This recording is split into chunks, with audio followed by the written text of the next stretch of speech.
sa napakainit na salubong na ibinigay ninyo sa amin. Hindi lang po dito sa Bayambang, kami pangalawang araw na po namin dito sa lalawigan ng Pangasinan. At lahat po ng napuntahan namin, ganito po ang nakita namin na salubong.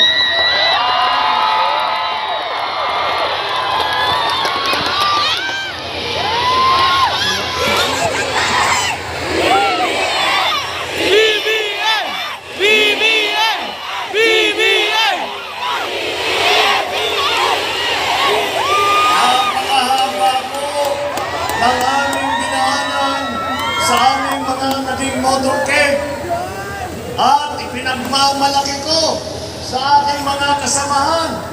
Sabi ko, pagpunta natin sa Region 1, pagpunta natin sa Norte, makikita ninyo, meron pa talagang solid door. Totoo ba?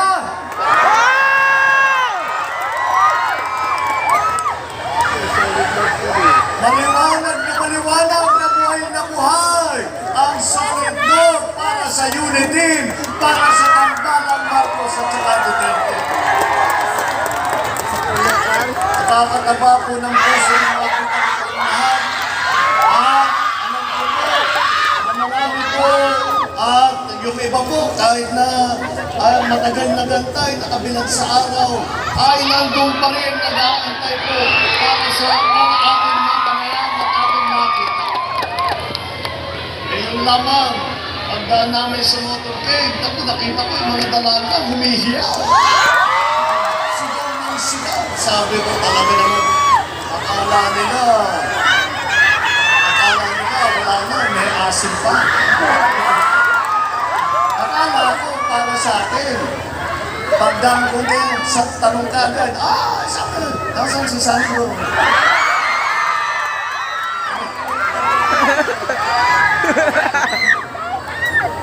Hindi na bali, alam niyo po, yung anak ko nandun sa Ilocos Norte. At siya'y tumatakbo bilang diputado ng Primera Distrito ng Ilocos Norte. Ngunit, paabutin ko ang inyong pagmamahal at mga sigaw sa kanya. At meron pang nagandang po na nakasulat na sign, sabi, yung boto ko sa iyo, pero akin si Sandro. Sinagot ko naman siya. Sabi ko sa kanya, 3 yan. Gusto mo? Pwede, 3 boto rin. Ay, naku, talagang napaka-importante at napakahalaga ng aming pagpunta rito sa Pangasinan. At ngayon, nandito tayo sa Bayambang at makita ko kayong lahat. Kami po ay Uniteam ay naging Uniteam dahil ang kahulugan po niyan ay unity. Dahil po ang aming adhikain ay ang pagkakaisa. Ang pagkakaisa ng sambayanang Pilipino. Tayo po ay nasa gitna ng krisis ng pandemya. Tayo po ay humaharap ngayon sa krisis na ekonomiya na dala rin ng pandemya. At kung meron po tayong natutunan dito sa mga pinagdaanan natin sa nakaraang 2 taon, ay ang bawat Pilipino ay kailangan ng tulong.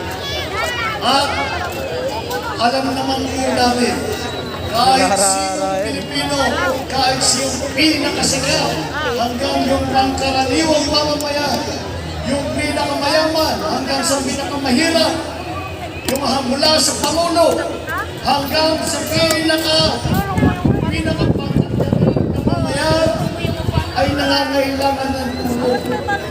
At alam naman po natin, wala na pong tulong sa Pilipino, kundi ang kapwa mga Pilipino. Kaya naman po, ang pagkakaisa ay ang aming naging adhikain. Dahil sa aming pananaw, maliwanag na maliwanag, ito ang pangangailangan, ito ang unang hakbang upang tayo ay makabalik. Maliwanag naman po kasi, kung titignan natin, pag-aralan natin ang kasaysayan ng Pilipinas, Alam naman natin lahat ng dinaanan nating krisis, lahat ng sakuna na dumating dito sa Pilipinas, lahat po ng problema, ng hamon na hinaharap ng mga Pilipino, tayo ay nakaraos dahil tayo nagkaisa, dahil tayo ay nagtutulungan, dahil tayo nagmamahalang mga Pilipino. Alam niyo naman po kaming unity sa nakaraang ilang linggo, sa nakaraang ilang buwan, ay tuloy-tuloy ang aming pag-ikot at ibinibigay namin at isinisigaw namin ang mensahe ng pagkakaisa. Ito ang aming naging adhikain dahil ito po ang aming nakita na pangangailangan sa panahong ito. Alam naman po natin na ang isang tao, kahit gaano kagaling, kahit gaano kasipag, kahit gaano kalalim ang pagmamahal sa bansa, ay isang tao lamang. Ngunit, kapag tayong mga Pilipino ay nagkaisa at pinagsama-sama po natin ang galing, ang husay, ang sipag, ang bait, ang pagmamahal ng mga Pilipino, kaya po nating harapin kahit anong hamon ang dumating dito sa Pilipinas, kahit anong kahirapan ang dadaanan natin, tayo po, basta't pagkaisa, tayo po ay hindi lamang makakaraos, kundi sisikat pa.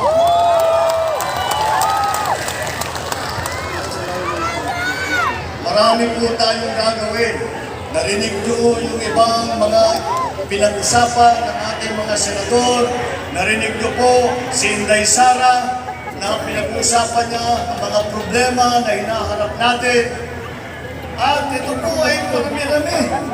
Kailangan po natin tulungan yung mga maliliit na negosyante na nawalan ng trabaho, na nawalan ng negosyo. Kailangan po natin ayusin ang ating agrikultura ng sapat ang pagkain.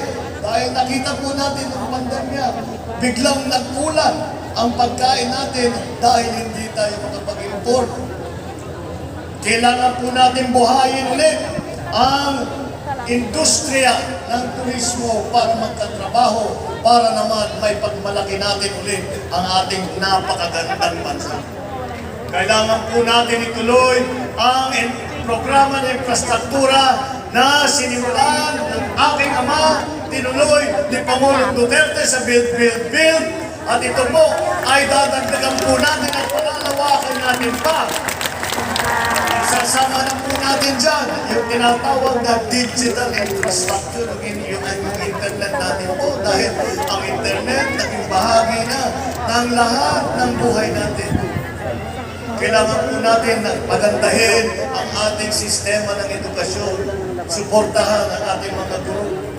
Kailangan po natin pagandahin ang ating tinatawag na healthcare system sa pamamagitan ng pagtayo ng mga malalaking ospital at pagkalat ng yung RHU, yung Rural Health Unit, sa bawat barangay, sa bawat cluster ng barangay na binibisita ng doktor at saka ng nurse at saka ng midwife 2-3 beses sa isang linggo. Yan po lahat, hindi lamang yan, ngunit marami pang gagawin. At hindi po kaya ng kahit pamahalaan lamang yung mga mayayaman na korporasyon. Kailangan po ay lahat ng mga Pilipino ay magtulungan. Kailangan po lahat ng Pilipino ay nagmamahal. Salamat ay parang. Alam niyo man po, kung gagalaw mo. iikot-ikot po namin, ay nakikita po namin, kagaya rito, na napakainit ang pagtanggap ng ating kababayan sa mensahe ng pagkakaisa. Palagay ko dito sa Mayambang, hindi ko na kailangan pag-usapan pa dahil maliwanag na nagkaisa na ang Mayambang sa likod ng unity.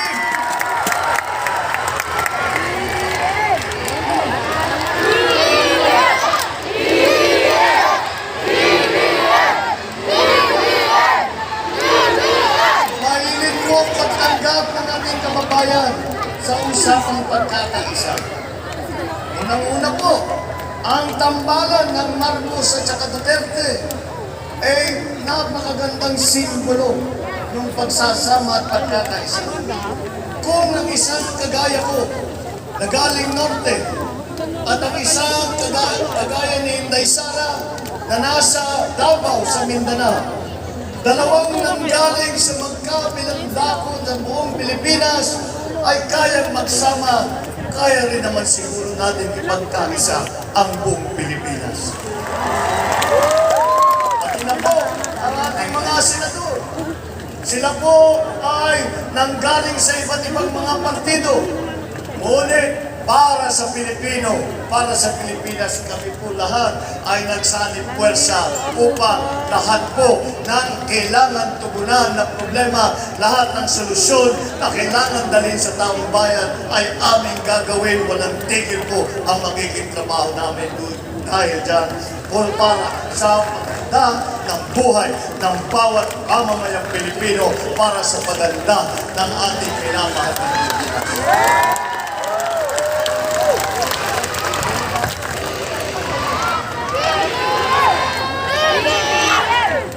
Alam niyo po, lagi ko pong sinasabi na sa lahat ng mga presidential candidate, ako na po ang pinakamapalad dahil ang naging partner ko po ay ang pinakamagaling, pinakamahusay, pinakamatapang, at higit sa lahat, ay siya ay malalim ang panindigan niya sa pagmamahal ng Pilipinas, ang aking Vice Presidente na si Mayor Inday Sara Duterte. Kaya naman po, ito pong mensahe namin ay dinadala namin sa taong bayan. Ito pong mensahe namin ay aming isinisigaw. Ang ating pagkakaisa ang pinakamahalaga na ating gagawin, unang gagawin. Dahil tapat ang aming paniniwala na yan ang unang hakbang para tayo ay makabalik. At hindi po namin pinag-uusapan ay babalik sa dati na parehong sitwasyon na galing pa na bago ng pandemya. Ay nais namin grupo ng Unity ay sumikat pa ang Pilipinas at maging mas maganda pa ang Pilipinas at maging mas maganda pa ang buhay ng bawat Pilipino. Sa pag-iikot po namin, thank you.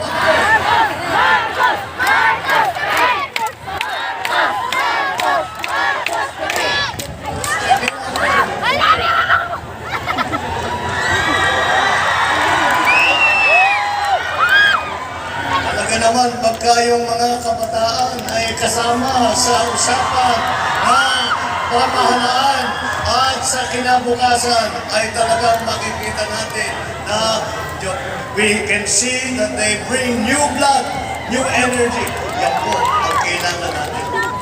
Kaya kailangan po lahat ng sektor ng ating lipunan ay pagsama-sama natin.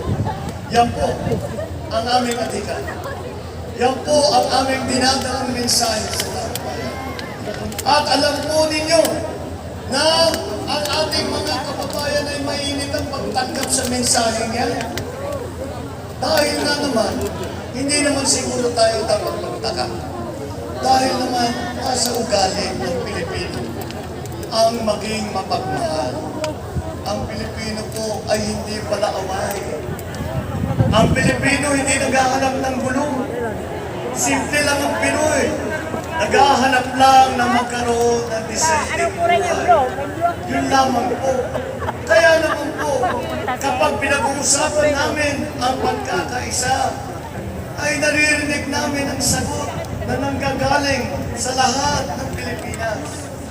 At ang sagot na yan ay nagsimula sa isang parang mahinang bulong lamang na halos hindi mo marinig. Ngunit habang tumatagal ang panahon, habang tumatagal ang aming pagkalat ng mensahe na yan, parang bulong na halos hindi natin marinig, ay palakas na ng palakas. At dumadami ang sumasama hanggang yung adhikain namin pagkakaisa ay naging kilusan na ng pagkakaisa. At yung kilusan na yan ay palakas ng palakas ang tinig ng boses ng mga Pilipino. Hanggang ngayon ay umabot na tayo sa isang sigaw. Ang sigaw ng mga Pilipino. Kasama kami dyan sa kaunlaran. Kasama kami dyan sa magandang kinabukasan. Kasama kami dyan sa pagkakaisa ng sambayanang Pilipino.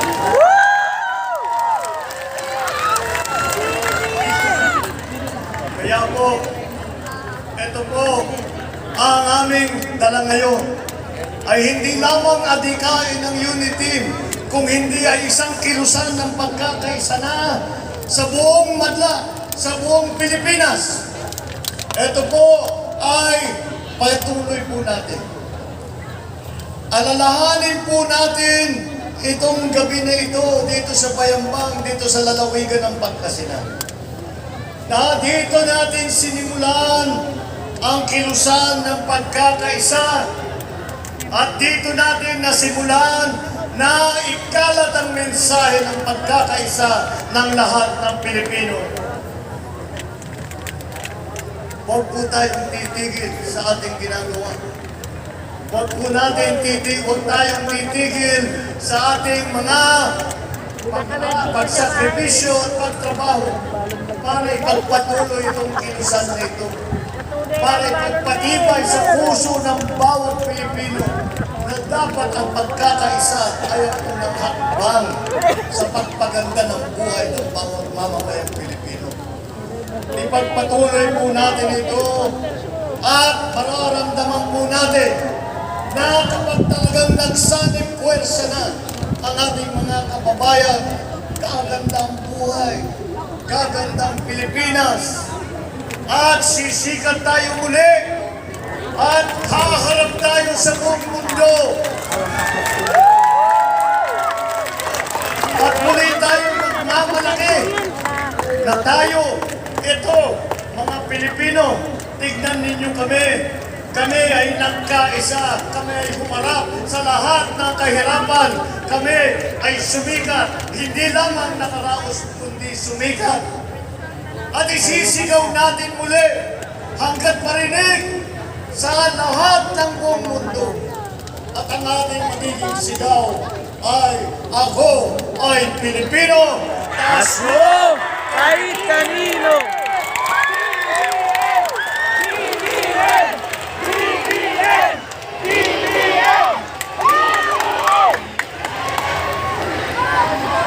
Yan po ang ating layunin. Yan po ang ating pangarap para sa ating bansa, para sa ating mga mamamayan, para sa ating mga kapwa Pilipino. Sa aking palagay naman, ay maaaring mangyari yan. Dahil po, ang ugali ng Pilipino, nakita naman po natin, ang Pilipino pag may nakitang kapwa na nahihirapan ay sa itutulong. Pag nakakita ng kanyang kapwa Pilipino na naghihirap, ibibigay ang kanyang kamay para makadulot man lang ng kaunting ginhawa sa kanyang buhay. Yan po ang ugali ng Pilipino. At sinasabi ko po ito na hindi lamang sa larangan ng politika na dapat buhayin po natin ulit itong puso ng Pilipino. Kung hindi sa buong lipunan, tayo dapat po nilodang kumay ay dito, sa manaya. buhay natin yung pag-aalala na ako ay Pilipino. Ang pag-aalala na ako ay nagmamahal sa aking kapwa. Na ako ay gagawin kong lahat upang pagandahin ang buhay ng aking minamahal na kapwa Pilipino, ng aking minamahal ng bayang Pilipinas. Ipagpatuloy po natin yan. Hanggang tayo ay makaramdam ng tuna ng tagumpay. At ang tagumpay na aking pinag-uusapan ay hindi lamang tagumpay sa darating na halalan sa Mayo. Ang aking pinag-usapan ay ang tunay na tagumpay na pinagkaisa natin muli ang sambayan ng Pilipino at ang sambayan ng Pilipino at bawat mamamayang Pilipino ay kapit-bisig, humaharap sa buong mundo, tumutulong sa kanyang kapwa at pinapaganda ang buhay ng lahat ng nasa.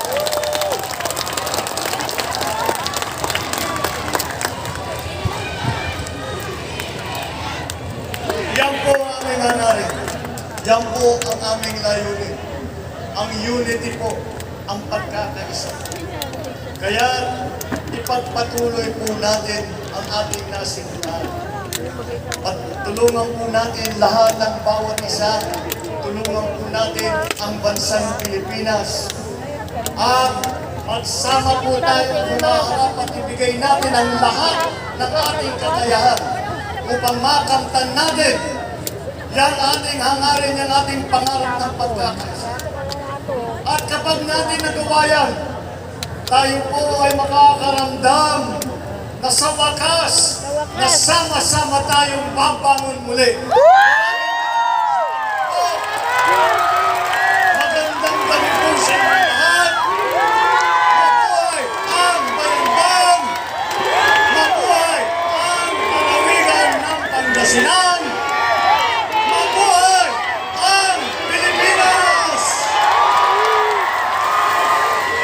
Ang susunod na presidente ng ating bansang Pilipinas, Ferdinand Bongbong Marcos Jr.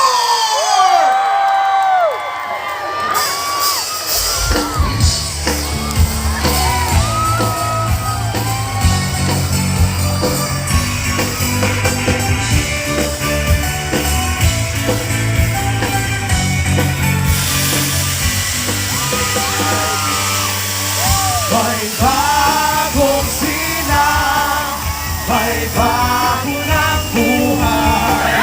Bagong bansa, bagong lahat, sa bagong lipunan. Magbabago ang lahat, tungo sa kabulay. Ang ating bitayan, bagong lipunan.